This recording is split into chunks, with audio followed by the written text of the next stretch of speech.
What are the benefits I found of flipping my class? Where first of all, the learning material is much more modular, so the students can access whatever content piece they want whenever they want, so they can watch that piece of video. The video are very short. They can review once again this quiz. They can of course go to that exercise. They can redo again an assignment if they want, so much more modular, so they can really design their own learning strategy. Secondly, we've got much more new material, more detailed examples in the videos. We worked on that, which better fills the gap between the courses, the concepts, and the first exercise. So that's really the main benefit I see from flipping the class, is that the students really arrive to the first exercise much more prepared. We have much less basic trivial questions. Now they really enter the first practice exercise at a level they can address it without wondering too much about the basics. So challenges or pitfalls I see you should avoid if you want to flip a class, from my own experience. I don't want to overgeneralize, but from my own experience, what I can recommend is that if you flip your class, the first thing is really you should ensure that the desired content of the lecture actually reaches its target, I mean the students of course.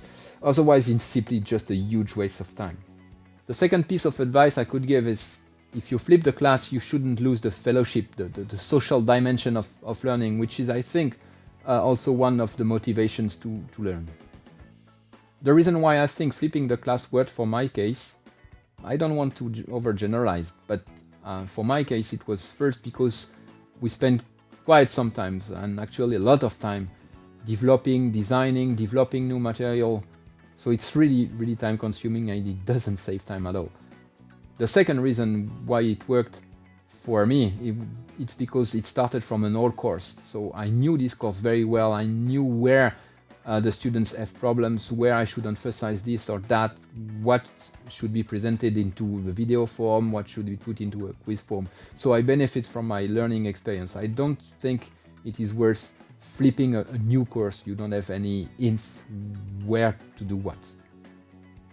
Another reason of the success, I think, was because I clearly indicate from the beginning on to the students what to do when, so that they are not lost with all this material, quizzes, exercise videos, assignments, etc. But they have a very detailed plan, very detailed timeline, so that they are not lost at all, and they can organize their learning along the recommendations I gave them. I should confess that one of my concern is that there is so much buzz about flipping. I'm not so convinced that it is so much about flipping. Isn't it also because we did spend so much time producing new material, improving our material, delivering much more feedback to the students through the quizzes, for instance, and all these things, rather than flipping?